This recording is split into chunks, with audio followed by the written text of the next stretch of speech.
못 참겠으면 꺼지라며? 그래서 네 소원대로 다 들고 꺼져줬는데. 여보, 나 없는 삶은 좀 어때? 살만해? 결혼 5년 차.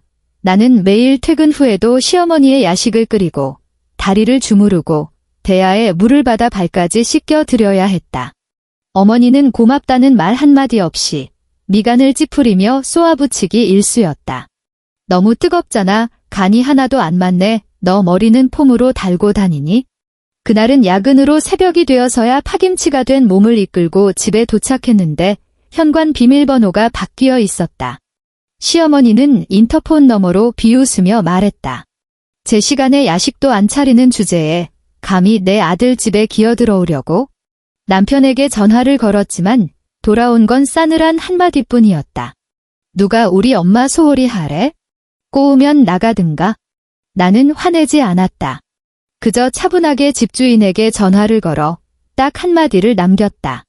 다음 날 아침 문을 연 시어머니는 현관에 붙은 법원의 빨간 압류 딱지를 보고는 그만 다리에 힘이 풀려 주저앉고 말았다.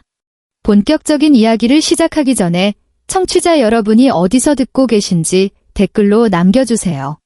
좋아요와 구독도 잊지 마시고요. 채널이 성장하는데 큰 힘이 됩니다. 더 재미있는 사연으로 보답하겠습니다. 휴대폰 화면이 환하게 켜졌다. 보지 않아도 누구인지 알 수 있었다. 이 시간, 이 지긋지긋한 진동 패턴. 메시지 내용까지 정확히 예측할 수 있었다. 오차 범위는 3글자 이내일 것이다. 나 배고파. 딱 4글자였다. 호칭도, 부탁도, 인간이 다른 인간에게 보여야 할 최소한의 존중도 없었다. 오직 그 4글자가 보이지 않는 사슬처럼 매일 밤 10시 3분이면 어김없이 내 목을 조여왔다. 나는 휴대폰을 회의 테이블 위에 엎어두고 프로젝터 화면을 가득 채운 감사 데이터를 멍하니 응시했다.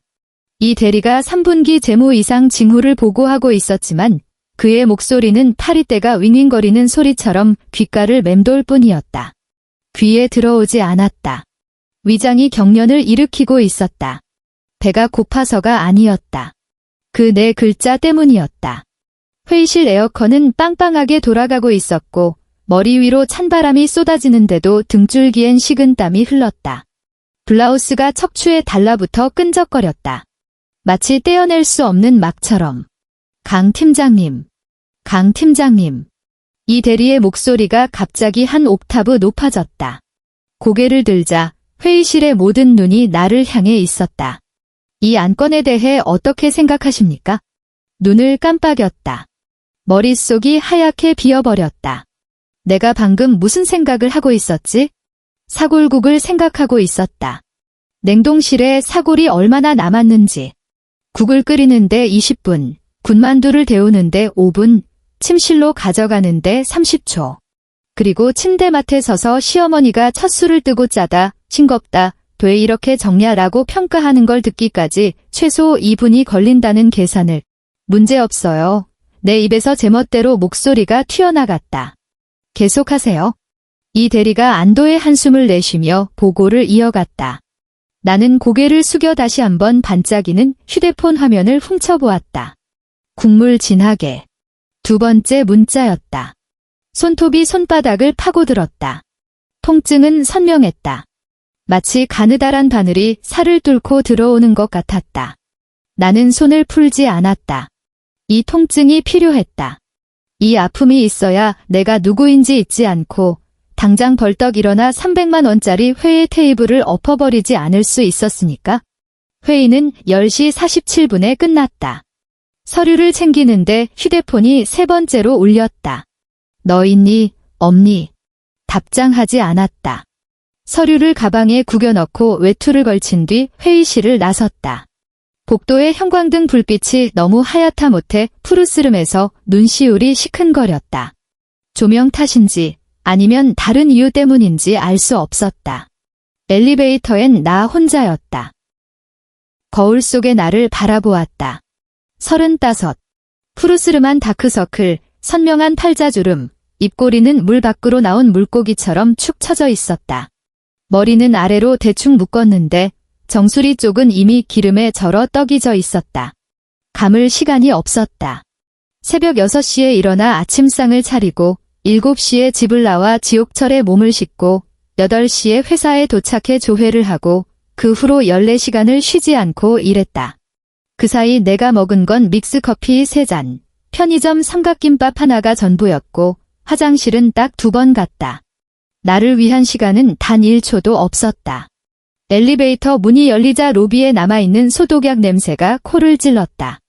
청소 여사님이 대걸레질을 하고 계셨고 물기 어린 바닥은 창백한 조명을 반사하고 있었다. 물자국을 밟으며 걸어가자 하이힐 굽이 끽끽거리는 소리를 냈다. 마치 어떤 연체동물을 밟는 소리 같았다. 밖에는 비가 내리고 있었다. 시원하게 쏟아지는 폭우가 아니었다. 끈적거리고 찝찝한 좀처럼 그치지 않을 가을비였다. 빗줄기는 바늘처럼 가늘어서 얼굴에 닿으면 따갑고 가려웠다. 회사 현관 처마 밑에 서서 도로의 차들을 바라보았다. 빗방울이 양철 지붕을 때리는 타닥타닥 소리가 들렸다. 휴대폰이 또 울렸다. 냉장고에 사골 남았냐? 이번엔 전화였다. 펄떡거리는 초록색 통화 버튼을 노려보았다. 엄지손가락이 그 위에서 10초 동안 허공을 맴돌았다. 그리고 마침내 통화 버튼을 눌렀다. 어머니. 내 입에서 그 2글자가 비집고 나올 때 혀가 무언가에 대인 듯 화끈거렸다. 너 왜 답장이 없어? 내가 문자를 4통이나 보냈는데 수화기 너머의 목소리는 날카로웠다. 칠판을 손톱으로 긁는 소리 같았다. 또 야근하냐? 내가 몇 번을 말해 여자가 너무 일에 목매지 말라고. 돈 많이 벌면 뭐 하니? 결국 집안 건사하는 데 써야지. 나는 아무 말도 하지 않았다. 사골 남았냐? 오늘 허리가 쑤셔서 뜨끈한 국물 좀 마셔야겠다. 들어오는 길에 좀 사와 오는 길에 파스도 한 통 사오고. 저번에 붙였던 거 초록색 상자에 든 거 알지? 네. 그리고 군만두 좀 바삭하게 구워라. 저번에 내가 구운 건 눅눅해서 한 입 빼어 무니까 기름만 줄줄 흐르더라. 아주 느끼해 죽는 줄 알았다. 너 일부러 그러는 거지? 아니에요. 아니긴. 그럼 다음부턴 신경 좀 써. 참, 준혁이가 오늘 좀 일찍 들어온다더라. 계모까지 야식 좀 넉넉히 준비해. 애가 요즘 업무 스트레스가 많은지 살이 쏙 빠졌어. 마누라라는 게 남편 챙길 줄도 모르고. 어머니, 말을 끊었다. 지금 회사 앞인데 비가 와서요. 먼저 끊겠습니다. 잠깐. 안 끊어. 나 아직 말 안 끝났. 뚝 전화를 끊었다. 비는 계속 내리고 있었다. 처마 밑에 서서 휴대폰 화면이 까맣게 꺼졌다가 다시 환하게 켜지는 것을 지켜보았다. 다시 걸려온 전화였다. 받지 않았다. 또 울렸다. 여전히 받지 않았다. 3번째 울릴 때 나는 아예 휴대폰을 무음 모드로 바꿔버렸다. 지하철역은 길 건너편에 있었다. 깊게 숨을 들이마시고 우산을 폈다. 빗속으로 걸어 들어갔다. 우산 위로 떨어지는 빗소리가 요란했다. 누군가 머리 위에서 북을 치는 것 같았다. 웅덩이를 잘못 밟아 하이힐 안으로 찬물이 스며들었다. 발가락이 순식간에 차가워졌다. 멈추지 않고 계속 걸었다. 지하철역 입구는 사람들로 붐볐다. 퇴근 시간은 지났지만 이 도시는 집에 가고 싶어 안달난 사람들로 늘 넘쳐났다. 개찰구를 통과해 승강장으로 향했다. 터널에서 불어오는 바람은 건조하고 차가웠으며 녹 냄새와 먼지 냄새가 섞여 있었다. 안전선 밖에 서서 건너편 벽에 붙은 광고판을 멍하니 바라보았다. 아이를 안고 활짝 웃고 있는 여자, 그 밑에 적힌 문구. 가족에게 최고의 사랑을. 헛웃음이 나올 것 같았다. 지하철이 도착했다. 사람들 틈에 끼어 겨우 탔다. 손잡이를 꽉 잡았다. 옆에 선 중년 남자의 팔꿈치가 내 옆구리를 찔렀고 반대편 여고생의 가방 지퍼가 내 코트를 긁었다. 객차 안은 텁텁했다. 온갖 냄새가 뒤섞여 있었다. 향수, 땀, 떡볶이, 소주, 마늘 냄새. 눈을 감았다. 머릿속은 온통 그 한마디뿐이었다. 나 배고파. 3글자. 한국어로는 4글자지만 원문의 뉘앙스를 살려 짧은 문구임을 강조. 단 한마디. 그 말이 무딘 칼처럼 내 신경을 한 올 한 올 끊어내고 있었다. 매일같이 난도질당했다. 결혼 첫날부터 시작된 고문이었다. 5년 1826일. 하루도 빠짐없이 그랬다. 얼마나 더 버틸 수 있을지 알 수 없었다. 역에 도착했을 때 비는 그쳐 있었지만 공기는 여전히 축축했다. 피부에 달라붙어 떨어지지 않는 얄은 막 같았다. 역을 나와 편의점으로 향했다. 사골국엔 사골이 필요하다. 냉장고에 있던 건 어제 다 썼다. 그저께 밤 시어머니가 갑자기 2그릇이나 먹고 싶다고 해서 마지막 남은 것까지 탈탈 털어 썼으니까. 사골, 사골. 냉동고 앞에 서서 눈을 가늘게 뜨고 익숙한 포장지를 찾았다. 편의점 조명이 너무 밝아 눈이 시렸다. 알록달록한 상품들이 어지러웠다. 없었다. 사골이 다 팔렸다. 텅 빈 냉동고 앞에서 3초간 멍하니 서 있었다. 휴대폰을 꺼내 지도를 켰다. 근처 마트를 검색했다. 가장 가까운 곳은 800m, 이미 문을 닫았다. 두 번째로 가까운 곳은 1.2km, 아직 영업 중이지만 11시 30분이면 닫는다. 시간을 확인했다. 11시 8분. 뛰기 시작했다. 하이힐은 달리기 위한 신발이 아니다. 한 걸음 내디딜 때마다 발목에 날카로운 통증이 전해졌다. 누군가 깨무는 것 같았다. 비에 젖은 보도블록은 미끄러웠다. 2번이나 넘어질 뻔했다. 한 번은 젖은 낙엽을 밟았고 한 번은 툭 튀어나온 맨홀 뚜껑에 걸렸다. 넘어지지 않았다. 넘어지면 안 된다. 넘어지면 사고를 못 사고 사고를 못 사면 국을 못 끓이고 국을 못 끓이면 무슨 일이 벌어질지 상상조차 하기 싫었다. 마트 셔터가 반쯤 내려와 있었다. 허리를 숙여 안으로 기어 들어갔다. 재고 정리를 하던 점원과 부딪힐 뻔했다. 손님, 저희 마감이라. 사골이요. 헐떡거리며 물었다. 사골 있어요. 점원은 당황한 듯 잠시 멈칫하더니 냉동 코너를 가리켰다. 저쪽에 아직 좀 미친 듯이 달려갔다. 딱 하나 남은 포장육이 구석에 덩그러니 놓여 있었다. 포장지가 좀 구겨진 게 누군가 집었다가 다시 내려놓은 것 같았다. 그걸 낚아채 계산대로 향했다. 12,000원입니다. 지갑을 열었다. 5,000원짜리 지폐 한 장과 동전 몇 개뿐이었다. 가방을 뒤져 꼬깃꼬깃한 10,000원짜리 한 장을 더 찾아 내밀었다. 봉투 필요하세요? 아니요. 사골팩을 가방에 쑤셔 넣고 마트를 나왔다. 등 뒤에서 셔터가 쾅 하고 닫혔다. 텅 빈 거리에 서서 하늘을 올려다보았다. 구름이 두꺼워 달은 보이지 않았다. 가로등만이 젖은 바닥에 길게 그림자를 들이우고 있었다. 집으로 걷기 시작했다. 집. 그 단어가 머릿속에 떠오르자 묘한 비웃음이 새어나왔다. 그곳이 집인가? 내가 매일 반드시 돌아가야 하는 곳, 시어머니와 남편, 그리고 끝없는 야식 주문이 기다리는 그곳이 정말 집인가? 알 수 없었다. 그저 돌아가야 한다는 사실만 알 뿐. 아파트 현관은 낡은 유리문이었다. 밀 때마다 끼익 소리가 났다. 로비로 들어서자 마침 엘리베이터가 와 있었다. 12층 버튼을 눌렀다. 엘리베이터는 지친 늙은 소처럼 웅웅거리며 천천히 올라갔다. 도착했다. 복도를 따라 걸었다. 센서 등이 내 발소리에 반응해 하나둘씩 창백한 불을 밝혔다. 1204호 앞에 멈춰서서 휴대폰을 꺼내 비밀번호를 누르려는데 잠깐 멈칫했다. 현관 매트가 바뀌었다. 얼룩덜룩한 회색 매트가 사라지고 웰컴이라고 적힌 갈색 새 매트가 깔려 있었다. 언제 바뀐 거지? 난 바꾼 적 없다. 시어머니일 리 없다. 자기 양말 빠는 것도 귀찮아하는 양반이 매트를 바꿀 리가? 준혁이는 더더욱 아니다. 집안일엔 손가락 하나 까딱 안 하니까. 고개를 저으며 생각을 지웠다. 관리실에서 바꿨겠지? 손을 뻗어 도어록 번호판을 눌렀다. 120204. 준혁이와 나의 결혼기념일. 띠띠띠. 경고음이 울렸다.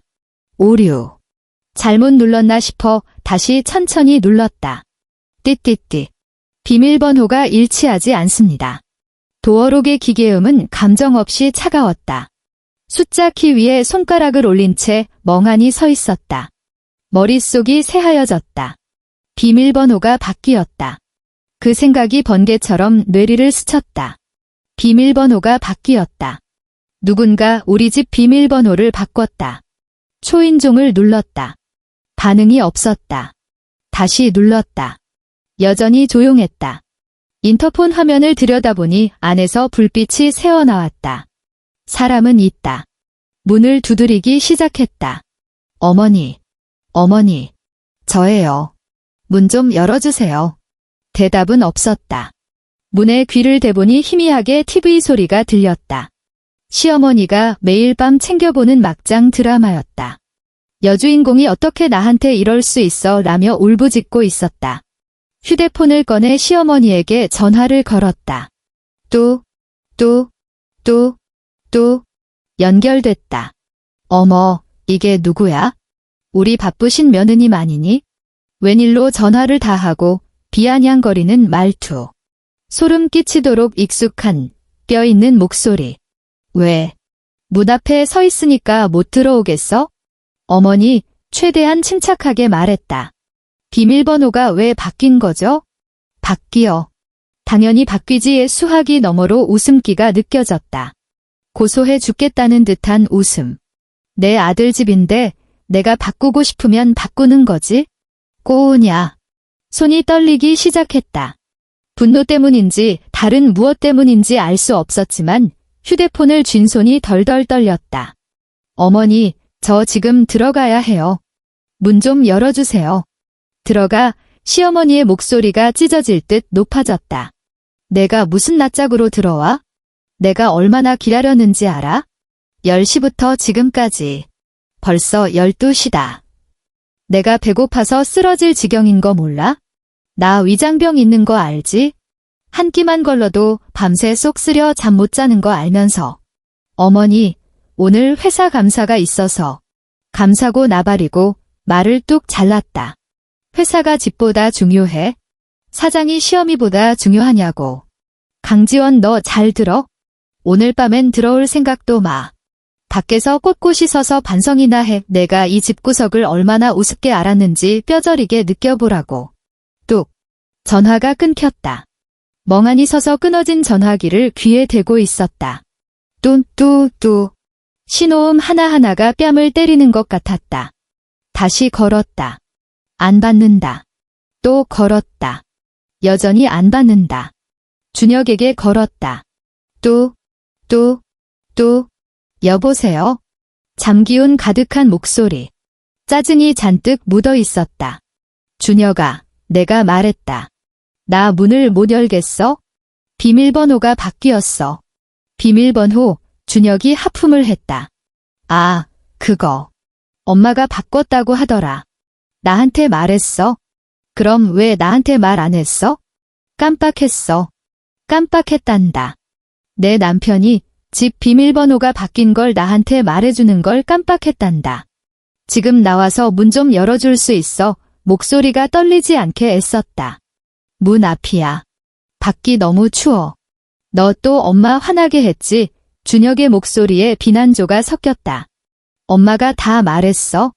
너 오늘 야근한다고 야식도 안 차려주고 엄마 굶긴 채로 2시간이나 기다리게 했다며. 너 요즘 왜 그러냐? 갈수록 태산이다 진짜. 준혁아, 오늘 회사 감사라 어쩔 수 없어. 야근은 핑계지. 준혁이 소리를 질렀다.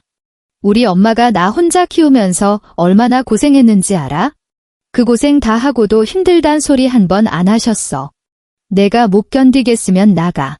유세 떨지 말고. 나가. 나가란다. 그 말이 총알처럼 날아와 가슴팍에 박혔다. 준혁아, 됐고, 나 졸려 죽겠어. 내일 출근해야 돼. 알아서 해. 뚝. 전화가 또 끊겼다. 복도에 우두커니 서서 휴대폰을 스르르 내렸다. 손 떨림이 멈췄다. 온몸의 감각이 사라졌기 때문이다. 머리부터 발끝까지 얼음물에 푹 담근 것처럼 마비가 왔다. 가방을 내려다보았다. 사골팩이 묵직하게 허벅지를 찔렀다. 20분을 헤매고 1km를 뛰어서 사온 사골. 헛웃음이 났다. 자리에 주저앉았다. 복도 바닥의 냉기가 바지를 뚫고 무릎으로 스며들었다. 가방을 옆에 내려놓고 무릎을 끌어안은 채 얼굴을 파묻었다. 그렇게 쪼그리고 앉아 있었다. 1분, 5분, 10분. 문 너머로 희미한 웃음소리가 들려왔다. 시어머니의 웃음소리, 그리고 준혁의 목소리. 깼구나. 둘이 이야기하고 있구나. 무슨 내용인지는 들리지 않았지만 웃음소리만큼은 선명했다. 가볍고 유쾌한 웃음. 밤새 저러고 있으면 정신 좀 차리겠지? 시어머니 목소리였다. 문틈으로 새어나온 말은 또렷했다. 엄마는 참 못 당하겠네. 준혁이 비위를 맞추며 낄낄거렸다. 그럼 내가 쥐속을 모를까봐. 밖에서나 잘난 척하지. 집에선 꼼짝 못해. 여자는 잡아야 돼. 맞아. 역시 엄마가 최고야. 웃음소리. 고개를 들어 굳게 닫힌 문을 바라보았다. 도어록 지문 인식기에 푸르스름한 불빛이 감돌았다. 죽은 물고기의 눈처럼 차갑고 섬뜩했다. 그 불빛을 보는데 문득 한 가지 사실이 떠올랐다. 이 집 전세 계약 내가 했는데. 그 생각이 번개처럼 머릿속 안개를 찢어발겼다. 전세 계약서. 집주인 김 여사님. 보증금 2억 원. 전부 내 이름이었다. 천천히 몸을 일으켰다. 다리가 저리고 무릎이 욱신거렸다. 벽을 짚고 중심을 잡은 뒤 휴대폰을 꺼냈다. 주소록을 열어 김 여사님, 집주인을 찾았다. 새벽 1시 27분. 잠시 망설였다. 이 시간에 전화하는 건 예의가 아닌데. 하지만 내 손가락은 이미 통화 버튼을 누르고 있었다. 여보세요? 잠에 취해 잔뜩 잠긴 김 여사님의 목소리. 눈에 선했다. 잠옷차림으로 침대에 누워있다가 내 전화에 깨서 더듬더듬 휴대폰을 찾았겠지. 여사님, 너무 늦은 시간에 죄송합니다. 1204호 강지원입니다. 아, 지원씨, 목소리가 조금 또렷해졌다. 이 밤중에 무슨 일이에요? 큰일이라도 났어요. 심호흡을 했다. 여사님, 전세 계약을 해지하고 싶습니다. 침묵이 흘렀다. 네. 계약을 해지하겠습니다. 내 목소리는 생각보다 훨씬 차분했다. 고요한 호수처럼 물결 하나 없었다. 계약서 조항에 따라 임차인이 30일 전에 통보하면 보증금을 반환받을 수 있죠. 2억 원, 제 계좌로 반환 부탁드립니다. 그리고 내일 이삿짐 센터 불러서 제 짐 뺄 겁니다. 지원씨, 괜찮아요. 너무 갑작스러운데 남편분이랑 상의는 된 거예요? 여사님, 내가 말했다. 내 목소리가 낯설 만큼 냉정했다. 이 집 임차인은 접니다. 계약서엔 제 이름만 있어요. 보증금도 제가 결혼 전에 모은 돈이고요. 은행 이체 내역으로 증명할 수 있습니다. 남편은 계약 당사자가 아닙니다. 상의할 필요 없습니다. 수학이 넘어가 다시 조용해졌다. 알겠어요. 무슨 일인지 알겠네요. 김 여사님의 목소리에 당혹감과 함께 조심스러운 호기심이 묻어났다. 그럼 지금 그 집에 있는 다른 사람들, 시어머니랑 남편분은? 그 사람들은 임차인이 아니에요. 내가 말했다. 그냥 기생충들이죠. 법대로 처리해주세요. 그 말을 뱉는 순간 입꼬리가 살짝 올라갔다. 오늘 하루 중 처음으로 웃었다. 전화를 끊고 더 이상 문을 두드리지 않았다. 복도에 서서 숙박 앱을 켰다. 1.5km 떨어진 비즈니스 호텔.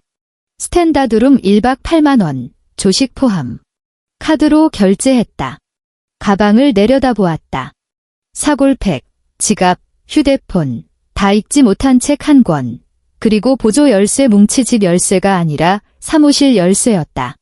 머리가 빠르게 돌아갔다. 회사, 사무실. 내 책상 아래엔 비상용 가방이 있다. 2년 전에 놔둔 건데 갈아입을 옷, 세면도구, 상비약, 현금 10,000원이 들어있다. 야근하다 밤샘할 때 쓰려고 둔 건데 오늘 이렇게 쓰일 줄이야. 일단 회사에 들러 가방을 챙겨 호텔로 가기로 했다. 어차피 같은 방향이니까. 뒤돌아 엘리베이터로 향했다. 등 뒤의 문은 여전히 굳게 닫혀 있었고 문틈으론 따스한 불빛이 새어나왔다. 뒤돌아보지 않았다. 새벽 2시의 서울 거리는 고요했다. 가끔 택시가 지나가며 어둠을 날카롭게 갈랐다. 텅 빈 인도엔 내 발소리만 울려 퍼졌다. 아스팔트 위를 걷는 하이힐 소리가 또각또각 청명하고 외롭게 들렸다. 회사 로비는 텅 비어 있었다. 낮에는 시끄러웠던 빌딩이 무덤처럼 고요했다. 14층 사무실 불을 켜고 책상 밑에서 먼지 쌓인 비상용 가방을 꺼냈다. 내용물은 그대로였다. 옷, 세면도구, 약간 오래된 약, 꼬깃꼬깃한 현금 10,000원. 충분했다. 호텔 프런트 직원은 20대 초반으로 보였다. 파마머리에 풀메이크업을 했지만 피곤해 보였다. 나를 보며 억지 미소를 지었다. 어서 오세요. 예약하셨나요? 강지원, 스탠다드룸 예약했습니다. 네, 잠시만요. 확인되었습니다. 신분증 부탁드립니다. 신분증을 건넸다. 직원은 스캔 후 카드키를 내주었다. 8층 807호입니다. 엘리베이터는 저쪽에 있고 조식은 7시부터 10시까지입니다. 편안한 밤 되세요. 감사합니다. 카드키를 받아 들고 올라갔다. 방은 작지만 깨끗했다. 하얀 시트, 하얀 벽, 하얀 커튼. 모든 게 비현실적으로 하였다. 가방을 내려놓고 하이힐을 벗어던졌다. 발목이 비로소 해방감을 맛보았다. 욕실로 들어가 샤워기를 틀었다. 뜨거운 물이 몸에 닿는 순간 참았던 눈물이 터져나왔다. 실컷 울고 난 뒤 깨끗한 옷으로 갈아입고 침대에 누웠다. 천장은 머릿속처럼 새하였다. 오늘 일어난 일들을 정리해 보았다. 비밀번호 변경. 복도에서의 반성. 남편의 나가라는 말. 김 여사님의 계약 해지 약속. 이삿짐 센터. 맞다. 이삿짐 센터. 휴대폰으로 24시간 이삿짐 센터를 찾아 내일 아침 8시로 예약했다. 짐이 어느 정도 되나요? 가전, 가구 위주예요. 냉장고, 소파, 침대 매트리스, 주방용품들. 1톤 트럭이면 될 것 같아요. 주소를 불러줬다. 전화를 끊고 메모장을 켜서 목록을 작성했다. 하나하나 꼼꼼하게. 그리고 사진첩을 여러 가구 영수증 사진들을 찾았다. 큰돈 쓸 때마다 영수증을 찍어두는 습관이 5년 만에 빛을 발했다. 목록 작성을 마치고 아침 7시에 알람을 맞췄다. 그리고 준혁에게 문자를 보냈다. 내가 나가라고 해서 나갔어? 하지만 내 건 다 챙겨갈게. 전송. 휴대폰을 내려놓고 눈을 감았다. 이상하게도 하나도 긴장되지 않았다. 5년 동안 가슴을 짓누르던 바위가 사라진 기분이었다. 숨이 트이고 폐부 깊숙이 신선한 공기가 들어왔다. 그렇게 잠이 들었다. 5년 만에 처음으로 깊은 잠에 빠졌다. 7시 정각에 알람이 울렸다. 낯선 천장을 보고 잠시 멍하니 있다가 호텔임을 깨달았다. 씻고 내려가 조식을 먹었다. 토스트 2조각, 쌀죽 1그릇, 삶은 달걀, 따뜻한 우유. 몇 년 만에 가장 마음 편한 아침 식사였다. 빨리 먹어라 재촉하는 사람도 어머니 것부터 챙겨라 잔소리하는 사람도 없었다. 호텔을 나서 택시를 잡았다. 마포구 해명동 33번지 아파트요. 기사님은 백미러로 나를 힐끔 보더니 차를 출발시켰다. 이른 아침부터 가시네요. 거기 사세요? 네. 거기 살기 좋죠. 대답하지 않았다. 차창 밖으로 빠르게 지나가는 풍경을 보며 곧 벌어질 상황을 시뮬레이션했다. 이삿짐 센터는 8시 도착. 나는 7시 50분 도착. 인부들을 들여보내 짐을 빼기 시작할 때 만약 시어머니나 준혁이가 막아선다면 그럴 리 없다. 그들에겐 그럴 자격이 없으니까. 나는 계약서가 있다. 영수증이 있다. 그리고 법이 내 편이다. 7시 48분 택시가 아파트 단지 앞에 멈췄다. 택시비를 계산하고 차에서 내렸다. 고개를 들어 12층 창문을 올려다보았다. 커튼이 쳐져 있어 안에 사람이 있는지는 알 수 없었다. 이삿짐 센터 트럭은 이미 동 입구에 주차되어 있었고 작업 조끼를 입은 인부 3명이 트럭 옆에서 담배를 피우고 있었다. 내가 다가가는 걸 본 한 명이 급히 담배를 끄며 마중 나왔다. 강지원 고객님 되십니까? 번개 이사입니다. 네, 맞아요. 나는 신분증과 물품 리스트를 건넸다. 여기 적힌 게 제가 가져갈 물건들입니다. 전부 구매 영수증이 있어요. 혹시 집안에 있는 다른 사람들이 방해하더라도 신경 쓰지 말고 작업해주세요. 제가 알아서 하겠습니다. 인부는 리스트를 훑어보더니 고개를 끄덕였다. 알겠습니다. 올라가시죠. 우리는 함께 엘리베이터를 타고 12층으로 올라갔다. 복도는 어젯밤 그대로였다. 센서 등이 켜졌고 새 발판이 깔려 있었으며 공기 중엔 희미한 소독약 냄새가 감돌았다. 아마 청소 여사님이 아침 일찍 다녀가신 모양이었다. 1204호 앞에 서서 막 초인종을 누르려는데 문이 벌컥 열렸다. 시어머니였다. 그녀는 칙칙한 자주색 실내복 차림이었고 머리는 까치집을 지은 채였다. 아침 햇살 아래 드러난 얼굴주름이 유난히 깊어 보였다. 나를 본 순간 그녀의 눈이 퉁방울처럼 커졌다. 입을 뻐끔거렸지만 목소리는 나오지 않는 듯했다. 그러다 그녀의 시선이 내 뒤에 서 있는 건장한 인부 3명에게 꽂혔다. 너, 당신들 뭐야? 안녕하십니까? 작업 반장이 예의 바르게 말했다. 이삿짐 센터에서 나왔습니다. 강지원 씨 개인 물품을 반출하러 왔습니다. 시어머니의 목소리가 찢어질 듯 날카로워졌다. 무슨 개인 물품? 여긴 내 아들 집이야. 여기 있는 건 다 내 아들 거라고. 당신들이 뭔데 짐을 빼? 어머니, 내가 말했다.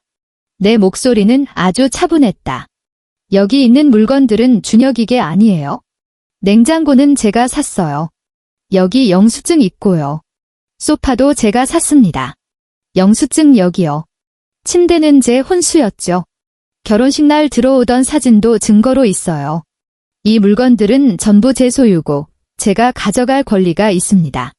시어머니는 멍하니 서 있었다. 내가 내민 영수증 뭉치를 바라보는 그녀의 표정이 분노에서 당혹감으로 다시 당혹감에서 공포로 바뀌어 갔다. 말도 안 돼. 말도 안 돼.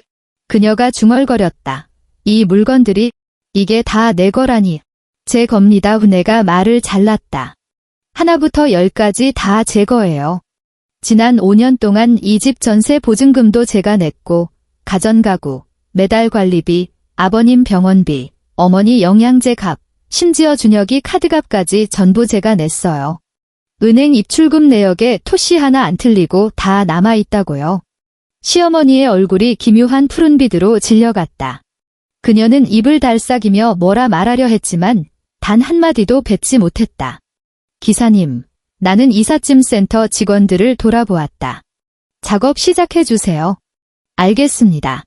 3명의 인부가 신발을 신고 거실로 들어서더니 리스트에 따라 일사불란하게 움직이기 시작했다.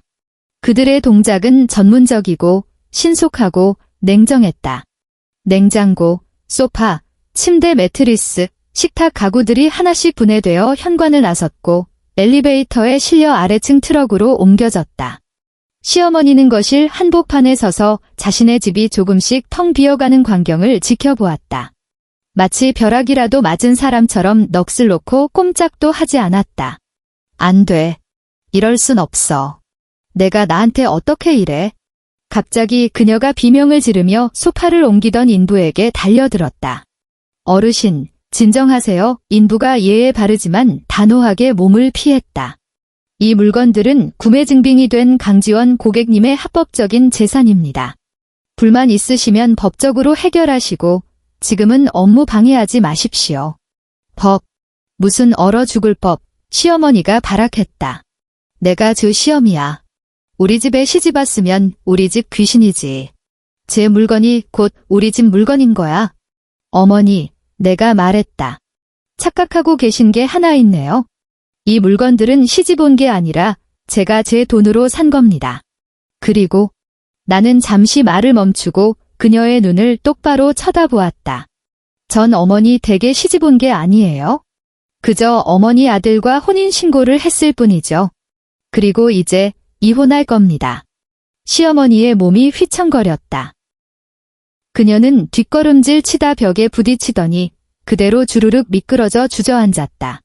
입술이 파르르 떨렸고 안색은 시체처럼 창백했다. 너 지금 뭐라고? 감히 이혼? 내가 감히? 네, 감히요. 나는 무릎을 굽혀 앉아 그녀와 눈높이를 맞췄다. 어머니가 저보고 복도에 서서 반성하라고 하셨죠? 비밀번호 바꿔서 못 들어오게 하셨죠? 이게 어머니 아들 집이라고 하셨죠? 그거 아세요, 어머니? 이 집 전세 보증금 2억 원, 그거 다 제 돈이에요. 제 결혼 전 예금이라고요. 대학 졸업하고 10년 동안 김밥만 먹고 고시원 살면서 피땀 흘려 모은 돈이에요. 어머니랑 준혁이는 10원 한 장 안 보탰어요. 그러니까 이 집 임차인은 저고 계약서엔 제 이름만 있어요. 어머니랑 준혁이는 그냥 거녀 사는 식구일 뿐이라고요. 시어머니가 입을 뻐끔거렸다. 물 밖으로 던져진 붕어 같았다. 아니야. 준혁이가 지 집이라고. 준혁이 말을 믿으셨어요. 헛웃음이 났다. 자기 카드값도 못 막아서 매달 제가 대신 갚아주는데 월급 300만 원 받아서 보험료 내고 카드값 내면 얼마나 남는데요? 100만 원, 80만 원. 그 돈으로 서울 전세 보증금을 어떻게 마련해요? 어머니도 속으로 다 알고 계셨잖아요. 시어머니는 아무 말도 하지 못했다. 그녀는 바닥에 주저앉은 채 인부들이 마지막 식탁 의자를 들고 나가는 모습을 보며 힘이 다 빠져버린 듯 했다. 그때 현관 쪽에서 급한 발소리가 들렸다. 준혁이 뛰어 들어왔다. 어제 입은 옷 그대로였다. 머리는 엉망이었고 눈엔 핏발이 서 있었다. 아마 한숨도 못 찼으리라. 휑해진 거실을 본 그가 그 자리에 얼어붙었다. 텅 빈 거실. 시멘트 바닥엔 가구들이 놓여있던 자국과 먼지 뭉치만 굴러다녔다. 소파가 사라졌다. 거실 테이블이 사라졌다. TV 장식장은 남아있었다. 그 위에 놓인 TV는 시부모님이 사준 거라 그대로 두었다. 냉장고가 사라졌다. 식탁이 사라졌다. 커튼이 사라졌다. 내가 80만 원 주고 맞춘 이탈리아산 안마 커튼은 이미 곱게 접혀 이삿짐 박스 안에 들어가 있었다. 무슨 일이야? 준혁의 목소리가 떨렸다. 엄마, 이게 다 뭐야? 시어머니는 바닥에 앉은 채 대답하지 않았다. 준혁의 시선이 나를 향했다. 강지원, 너 미쳤어. 뭐 하는 짓이야? 내 짐 빼는 중이야. 왜 내가 말했다. 계약서랑 영수증 다 확인했고 내 재산만 가져가는 거야? 내 재산, 준혁이 달려들어 내 팔을 잡으려 했다. 여긴 우리 집이야. 이건 우리 물건이고. 나는 한 걸음 뒤로 물러나 그의 손을 피했다. 한 발자국만 더 다가오면 경찰 부를 거야? 준혁이 멈칫했다. 그는 나를 쳐다보았다. 마치 처음 보는 사람을 대하는 눈빛이었다. 너 변했어. 그가 중얼거렸다. 너 예전엔 안 이랬잖아. 예전엔 어땠는데? 내가 비웃었다. 예전엔 내가 나가라고 하면 무릎 꿇고 빌었지? 예전엔 내 엄마가 복도에 세워두면 밤새 멍청하게 서 있었지? 나는 그에게 한 걸음 다가갔다. 준혁아, 내가 어젯밤에 나보고 나가라고 했잖아. 그래서 나갔어. 하지만 내 건 다 챙겨서 나갈 거야. 준혁의 얼굴 근육이 경련을 일으켰다. 지원, 우리 대화로 하자. 대화할 거 없어. 내가 잘라 말했다. 이미 변호사 선임했고 이혼 소장은 내일 법원에 접수될 거야. 그리고 나는 가방에서 종이 한 장을 꺼내 그에게 내밀었다. 이건 지난 5년 동안 내가 대신 갚아준 내 카드값 명세서야. 아버님 병원비, 어머니 영양제 값, 그리고 내가 너희 집에 선물한 것들 다 합치니까 대충 1억 7천만 원 정도 되더라. 법적으로 이건 다 대여금이야. 넌 반드시 갚아야 해. 종이를 받아든 준혁의 얼굴이 백지장처럼 하얘졌다. 1억 7천? 말도 안 돼. 내가 그걸 어떻게... 그건 내 사정이고 나는 현관으로 몸을 돌렸다. 난 챙길 거 다 챙겼어. 이 집 전세 보증금은 집주인이 30일 안에 나한테 반환해주기로 했어. 그동안은 계속 살아도 돼. 하지만 30일 뒤엔 비워줘야 해. 안 비우면? 나는 뒤를 돌아 그를 보았다. 법원에서 사람 보내서 강제로 짐 빼낼 거야? 명도 소송이라고 들어봤지? 그리고 문을 나섰다. 뒤돌아보지 않았다. 엘리베이터 안에서 벽에 기대 눈을 감았다. 심장이 빠르게 뛰었다. 손바닥이 축축했다.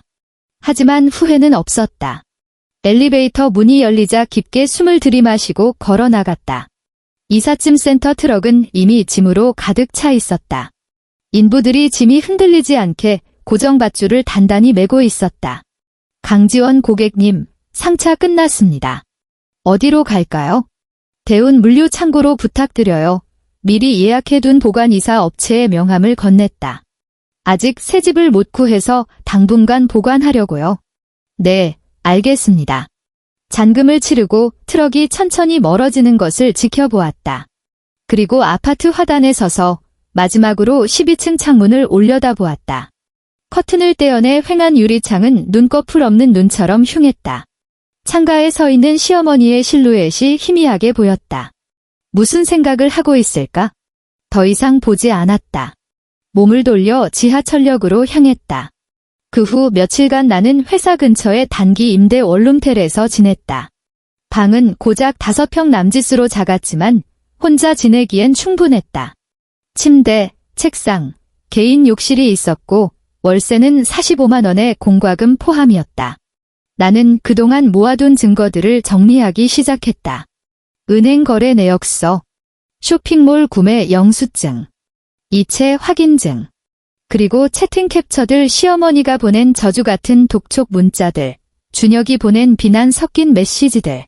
그것들을 하나하나 정리해 문서로 만들고 출력해서 파일에 끼웠다. 변호사는 회사 법무팀에서 소개해준 사람이었다. 박 변호사님이라는 40대 여성분이었는데 인상이 깐깐해 보이면서도 노련미가 넘쳤다. 강지원 씨, 사건이 아주 깔끔하네요. 박 변호사님이 내가 건넨 서류를 넘기며 고개를 끄덕였다. 전세 보증금은 혼전 재산임이 은행 기록으로 명확하고 가전가구도 구매자가 본인으로 되어 있군요. 카드 대납 부분도 본인 계좌에서 이체된 내역만 확실하면 대여금으로 반환 청구 가능합니다. 승산은 얼마나 될까요?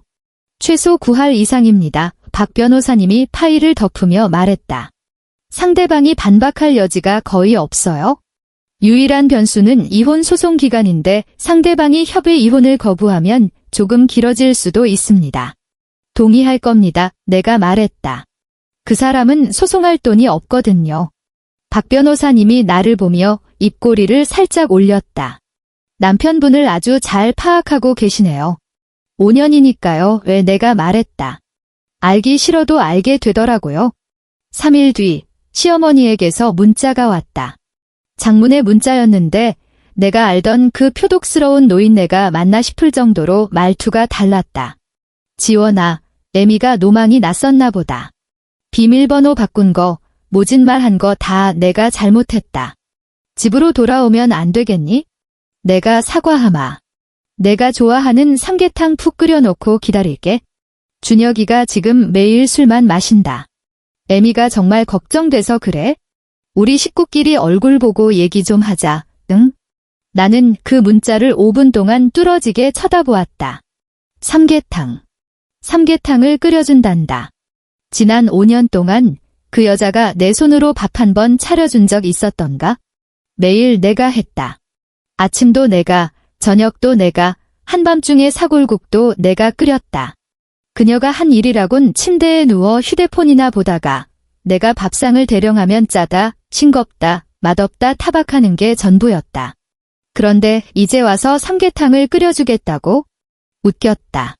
너무 웃겨서 눈물이 날 지경이었다. 문자를 캡처해 증거로 저장한 뒤 차단 버튼을 눌렀다. 준혁도 미친 듯이 연락을 해오기 시작했다. 전화, 문자, 이메일, 심지어 회사 동료를 통해 말을 전해오기도 했다. 나는 전부 무시했다. 어느 날 점심, 회사 및 편의점에 도시락을 사러 갔다가 로비 입구에 서 있는 준혁을 보았다. 살이 많이 빠져 있었다. 턱수염은 거뭇거뭇했고 눈 밑엔 다크서클이 퀭했다. 꼴이 말이 아니었다. 손에 장미 꽃다발을 들고 있던 그는 나를 보자마자 눈을 번뜩였다. 지원아. 그가 달려와 내 앞을 가로막았다. 지원아, 내가 잘못했어. 제발 한 번만 기회를 줘. 나는 걸음을 멈추고 차갑게 그를 내려다보았다. 비켜. 아니, 내 말 좀 들어봐. 그의 목소리에 울음기가 섞였다. 내가 예전에 잘못한 거 알아. 엄마 말만 듣고 너한테 그러면 안 되는 거였어. 지원아, 우리 결혼 5년 차잖아. 이렇게 끝낼 순 없어. 먼저 끝내자고 한 건 너야. 내가 말했다. 그날 밤 내가 나보고 나가라고 했잖아. 그건 홧김에 한 말도 말이야. 보안 요원이 다가왔다. 우리 회사 보안팀의 30대 남직원이었는데 상황을 눈치채고 빠르게 걸어왔다. 선생님, 여기서 소란 피우시면 안 됩니다. 준혁은 보안 요원의 손을 뿌리치고 계속 나만 바라보았다. 지원아, 제발. 기회 한 번만 줘. 나 앞으로 진짜 잘할게. 엄마한테도 내가 잘 말해서. 네 엄마. 내가 코웃음을 쳤다. 준혁아, 이제 와서 엄마 단속하겠다고? 5년 동안 내가 너희 어머니랑 부딪힐 때마다 내가 뭐라 그랬니? 우리 엄마 나 혼자 키우느라 고생했으니 내가 좀 참아라 그랬잖아. 그 소리 몇 번이나 했는지 기억은 나? 준혁의 얼굴이 일그러졌다. 나는 내가 지금 무릎 꿇고 비는 거, 나 사랑해서 그러는 거 아니잖아. 무서워서 그러는 거지. 나는 그의 눈을 똑바로 쳐다보며 또박또박 말했다. 기혼하고 나서 갚아야 할 1억 7천만 원 빚이 무서운 거야? 전세 보증금 날아가는 게 무서운 거고, 신용불량자 되는 게 무서운 거고, 내 엄마랑 반지하 새빵으로 쫓겨나는 게 무서운 거지? 내가 무서워하는 건 오로지 내 처지일 뿐이야.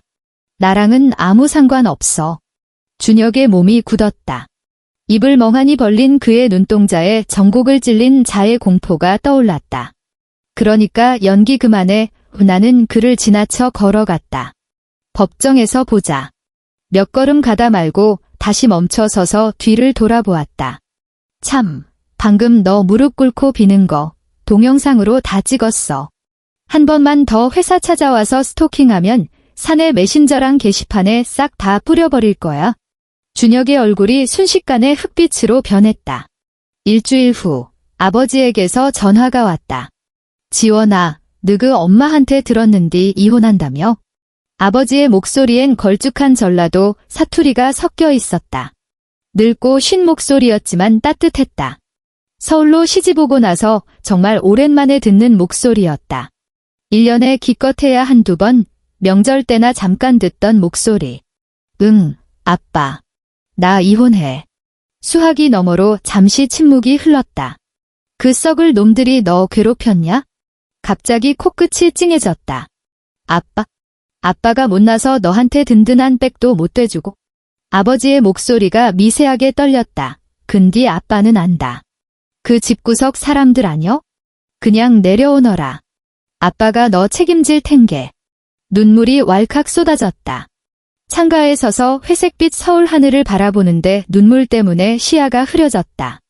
아빠, 나 괜찮아. 나는 코를 훌쩍이며 애써 목소리를 가다듬었다. 나 혼자 해결할 수 있어? 혼자 서울 써.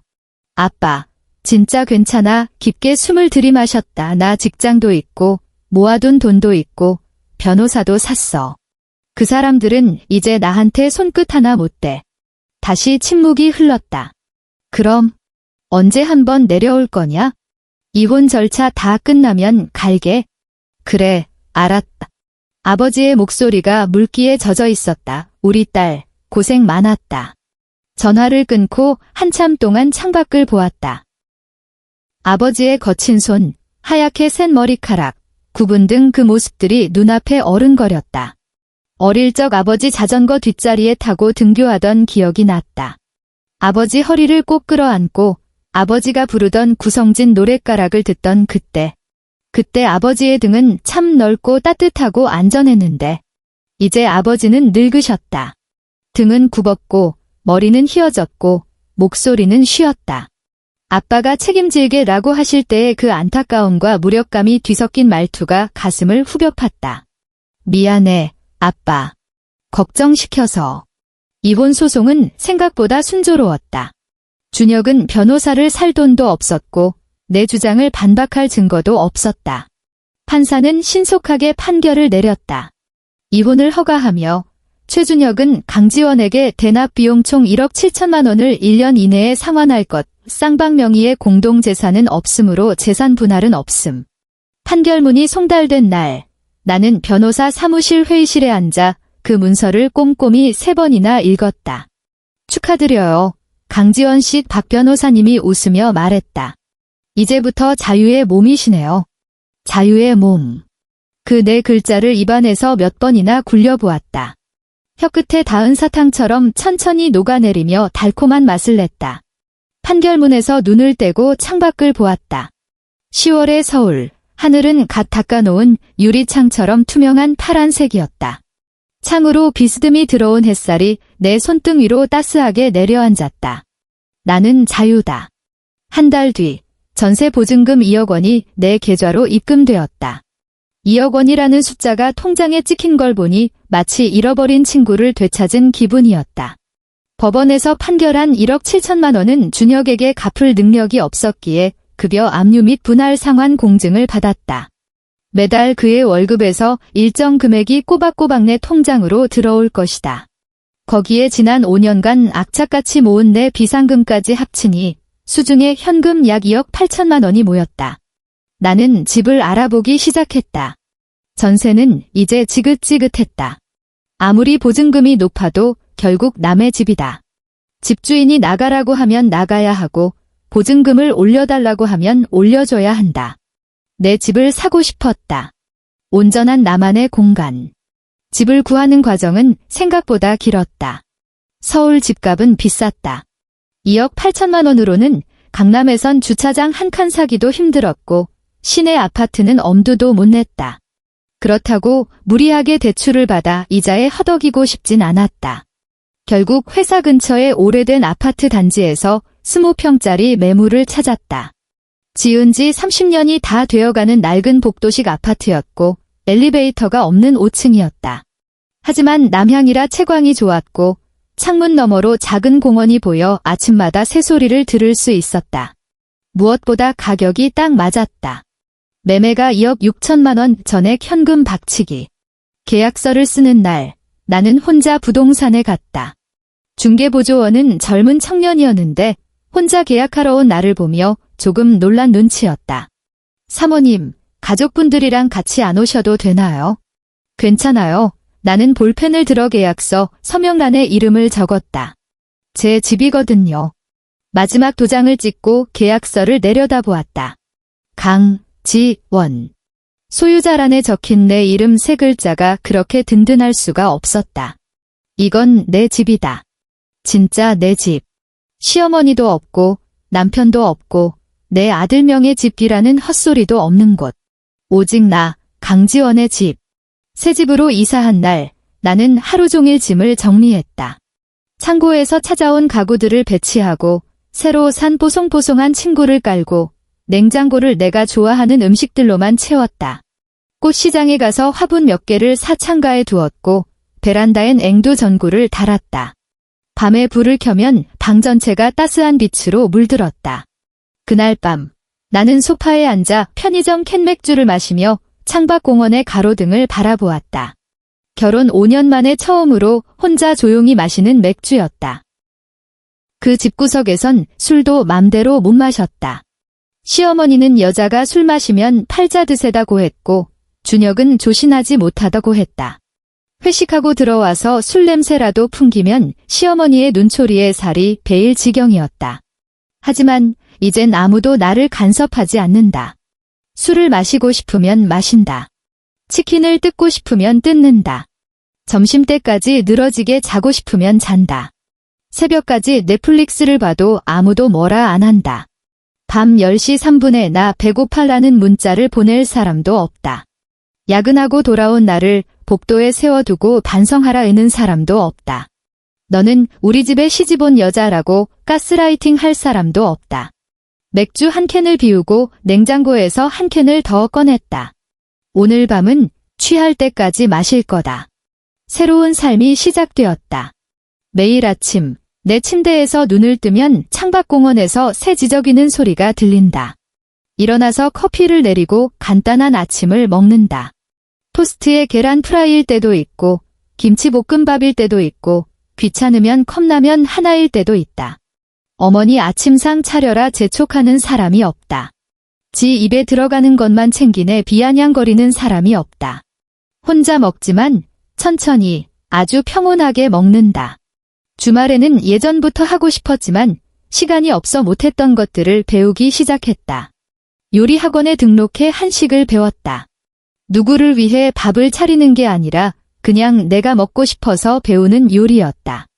처음으로 꽤 그럴싸한 맛이 나는 된장찌개를 끓였을 때 울컥해서 눈물이 날 뻔했다. 요가 학원도 등록했다. 매주 수요일과 토요일 저녁 헬스장에서 1시간씩 요가를 한다. 처음엔 몸이 장작개비처럼 뻣뻣해서 간단한 동작조차 힘들었다. 하지만 몇 달 꾸준히 하니 이젠 머리가 무릎에 닿을 정도로 유연해졌다. 한 번은 요가 선생님이 말했다. 지원님, 몸이 예전보다 훨씬 부드러워지셨네요. 내가 웃으며 대답했다. 마음도 그래요? 준영네 소식은 건너 내 귀에 들려왔다. 그 아파트에서 쫓겨나 경기도 외곽의 반지하 방으로 이사 갔다고 했다. 보증금 500에 월세 30만 원 햇빛은 안 들고 벽엔 곰팡이가 슬어 있고 창문으론 지나가는 사람 발목만 보인다는 그런 집. 아버님은 약을 제때 못 드셔서 병세가 악화되었다고 했다. 시어머니는 더 이상 비싼 영양제를 못 사 먹어서 다리 통증 때문에 밤마다 끙끙 앓는다고 했다. 준혁은 신용불량자가 되어 다니던 회사에서 권고사직 당했다. 지금은 오토바이를 타고 서울 골목골목을 누비며 배달 대행을 한다고 했다. 그 소식을 들었을 때 나는 아무런 감정도 들지 않았다. 고소하지도 않았고 불쌍하지도 않았다. 그냥 자무 느낌이 없었다. 그들이 지금 어떻게 살든 나랑은 상관없는 일이다. 각자 선택한 길을 각자 가는 것뿐이니까. 1년 후 금요일 저녁 친구와 강남의 한 고급 레스토랑에서 저녁 약속이 있었다. 그날 나는 새로 산 낙타색 캐시미어 코트를 입었다. 몸에 딱 떨어지는 핏이 좋았다.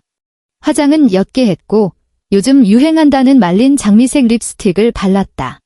머리는 웨이브 펌을 해서 어깨 위로 흘러내리게 했다. 거울 속에 나는 1년 전보다 몇 살은 더 어려 보였다. 친구가 말했다. 너 얼굴 폈다. 예. 나는 웃으며 와인잔을 들어 올렸다. 자유를 위하여. 자유를 위하여. 쨍. 하고 와인잔이 부딪히며 맑은 소리를 냈다. 한참 수다를 떨고 있는데 시야 구석에 낯익은 실루엣이 스쳐 지나갔다. 배달 대행 조끼를 입은 남자가 레스토랑 직원 출입구 쪽에 서 있었다. 손에는 배달 음식 봉투가 들려 있었다. 그는 고개를 숙이고 휴대폰으로 주문 내역을 확인하는 듯 했다. 그러다 고개를 들어 멍하니 레스토랑 안을 훑어보았는데 그때 그가 나를 보았다. 준혁이었다. 살이 더 빠져보리 홀쭉했고 턱선은 날카롭다 못해 앙상했다. 피부는 햇볕에 그을려 까칠했고 거뭇했다. 머리는 짧게 깎았는데 흰머리가 드문드문 보였다. 예전에 그 오만하던 눈빛은 온데간데 없고 삶에 찌든 피로와 무력감만 남아있었다. 허공에서 우리의 시선이 마주쳤다. 그가 얼어붙었다. 입술이 달싹거리는 게 보였다. 뭔가 말하려는 것 같았다. 하지만 결국 그는 아무 말도 하지 못했다. 나는 그저 예의상 고개만 까딱해 보였다. 마치 전혀 모르는 타인을 대하듯이. 그리고 몸을 돌려 친구와 다시 웃으며 이야기를 나누었다. 등 뒤에서 직원 출입구 문이 열렸다 닫히는 소리가 들렸다. 배달 조끼를 입은 그림자가 밤거리로 사라졌다. 뒤돌아보지 않았다. 다 지난 일이다. 나와는 상관없는 일. 내 인생은 지금 눈부시게 반짝이며 나를 향해 손짓하고 있으니까. 식사를 마치고 레스토랑을 나오니 서울의 밤 공기가 상쾌했다. 11월 말이라 꽤 쌀쌀했다. 하얀 입김을 내뿜으며 코트깃을 여몄다. 친구와 헤어지고 천천히 주차장으로 걸어갔다. 지하 2층 주차장엔 내가 3개월 전에 뽑은 흰색 아반떼가 주차되어 있었다. 비싼 외제차는 아니지만 볼 때마다 마음이 뿌듯해지는 내 차였다. 내가 번 돈으로, 내가 고른 색상으로, 내 명의로 산 차. 여자가 무슨 차냐고 타박할 사람도 없다. 그 돈으로 시댁이나 돕지라고 비꼴 사람도 없다. 차 문을 열고 운전석에 앉아 시동을 걸었다. 히터가 돌아가며 차 안이 훈훈해졌다. 오디오에선 잔잔한 피아노 곡이 흘러나왔다.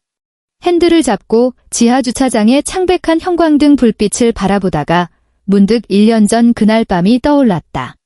비밀번호가 바뀌어 문 밖으로 쫓겨났던 밤. 복도에 쪼그리고 앉아 벌벌 떨던 밤. 남편에게서 나가라는 말을 들었던 밤. 피식, 웃음이 나왔다. 엑셀을 밟았다. 차가 부드럽게 주차장을 빠져나와 서울의 밤거리로 합류했다. 집으로 가는 길, 내 낡은 아파트 단지가 보였다. 5층 창문에 따스한 노란 불빛이 켜져 있는 게 보였다. 앵두 전구 예약 설정을 해뒀더니 벌써 켜진 모양이었다. 저기가 내 집이다. 진짜 내 집. 창가의 화분들이 불빛을 받아 흐릿한 그림자를 들이우고 있었다. 주차장에 차를 대고 시동을 껐다. 휴대폰을 꺼내 배달 앱을 켰다. 치킨 한 마리와 맥주를 주문했다. 배가 고파서가 아니었다. 그냥 먹고 싶어서. 배달을 기다리며 운전석에 기대 눈을 감았다. 내일은 토요일이다. 아침엔 알람 없이 늦잠을 자고 일어나서 요가 좀 하다가 점심엔 친구랑 브런치 먹고 오후엔 쇼핑하고 저녁엔 집에서 영화나 봐야지. 이게 내 주말이다. 소박하고 평범하고 오롯이 나만을 위한 주말. 띵동. 휴대폰 알림이 울렸다. 배달이 도착했다는 메시지였다. 차에서 내려 불 켜진 창문을 향해 걸어갔다. 5층, 엘리베이터도 없는 낡은 아파트. 120개의 계단을 걸어 올라가야 한다. 하지만 그 모든 계단이 온전히 내 것이었다.